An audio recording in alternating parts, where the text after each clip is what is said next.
News 24। মহকুমা তথ্য সংস্কৃতি দপ্তরের উদ্যোগে 126তম নজরুল জন্মজয়ন্তী উদযাপন।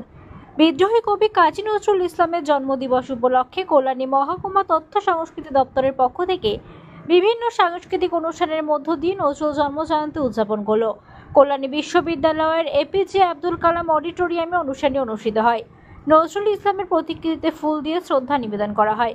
কাজী নজরুল ইসলাম শুধু বিদ্রোহী কবি ছিলেন না, তিনি ছিলেন সাধক কবি। তিনি ছিলেন ভালোবাসার কবি। বাংলা সাহিত্যকে উজ্জীবিত করেছিলেন তার বিভিন্ন লেখনের মাধ্যমে।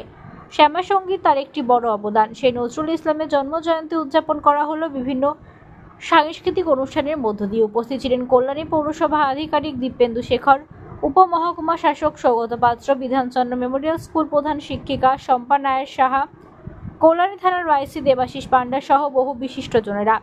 অনুষ্ঠান পরিচালনা করেন মহকুমা তথ্য সংস্কৃতি দপ্তরের আধিকারিক মৌসুমী রায়।